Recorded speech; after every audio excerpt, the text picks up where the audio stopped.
प्यारे प्रशिक्षुओं, अब हम लोग डोबेराइनर के त्रिक सिद्धांत की बात करते हैं। डोबेराइनर ने सन 1817 ईस्वी में उस समय जितने कुल तत्व प्राप्त थे उनके परमाणु भारों को ध्यान में रखते हुए एक सिद्धांत बनाया जिसमें उन्होंने तीन तत्वों का एक समूह बनाया जिनके गुणों में समानता पाई जाती थी और उस समानता के आधार पर वर्गीकरण किया और जिसको उन्होंने त्रिक सिद्धांत कहा। आइए हम देखते हैं कि उन्होंने कौन से और किस प्रकार से त्रिक सिद्धांत का निर्माण किया। डोबेराइनर ने लिथियम, सोडियम और पोटेशियम इन तीन तत्वों को उनके परमाणु भार के क्रम में व्यवस्थित किया। बढ़ते हुए क्रम में उन्होंने लिथियम जिसका परमाणु भार 7 होता है, पोटेशियम जिसका परमाणु भार 39 होता है और सोडियम जिसका परमाणु भार 23 होता है, उन्होंने इन तीनों तत्वों को एक साथ रखा। उन्होंने ये बताया कि वे तीन तत्व जिनके परमाणु भारों को बढ़ते हुए क्रम में व्यवस्थित किया जाता है, तो पहला तत्व और तीसरा तत्व के परमाणु भारों का योग, जैसा कि हम देख रहे हैं 7 + 39/2, ये आपका आ जाएगा 23। पहले और तीसरे तत्व के परमाणु भार का योग जो बीच वाला तत्व है उसके परमाणु भार के योग के बराबर है। उन्होंने बताया कि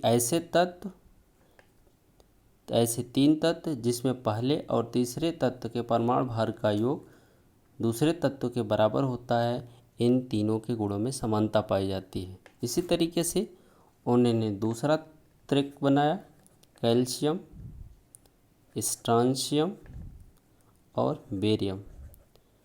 कैल्शियम जिसका परमाणु भार 40 होता है, स्ट्रांशियम 88 और बेरियम 137।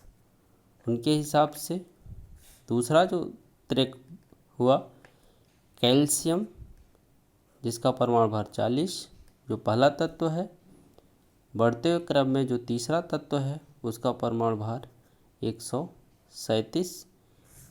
इन दोनों का अगर हम औसत निकालते हैं तो 88.5 जो लगभग स्ट्रांशियम के परमाणु भार के बराबर है।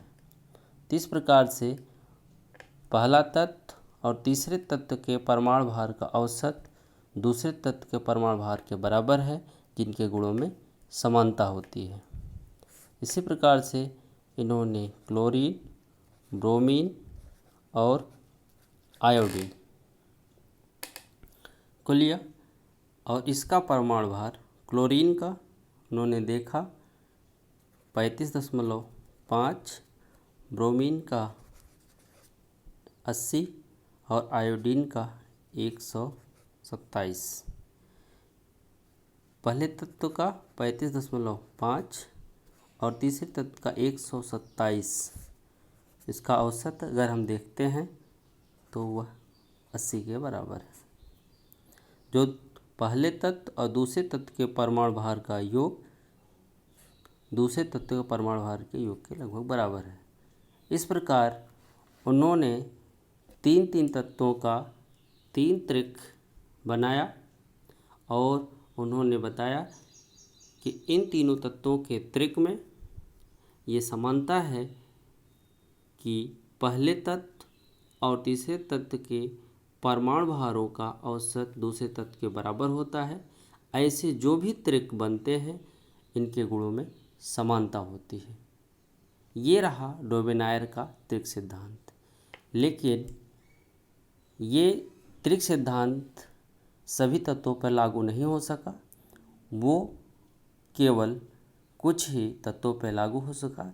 इसलिए डोबेनायर त्रिक सिद्धांत की कुछ सीमाएं हैं कि यह त्रिक सिद्धांत केवल 3 ही त्रिक का निर्माण कर सका, और यह जैसे जैसे परमाणु भार में शुद्धता आती गई, आधुनिक यंत्रों या परमाणु भारों का शुद्धता के साथ गणना की गई, तो समय के साथ ये सिद्धांत पूरी तरीके से सभी तत्वों की व्याख्या करने में असफल रहा।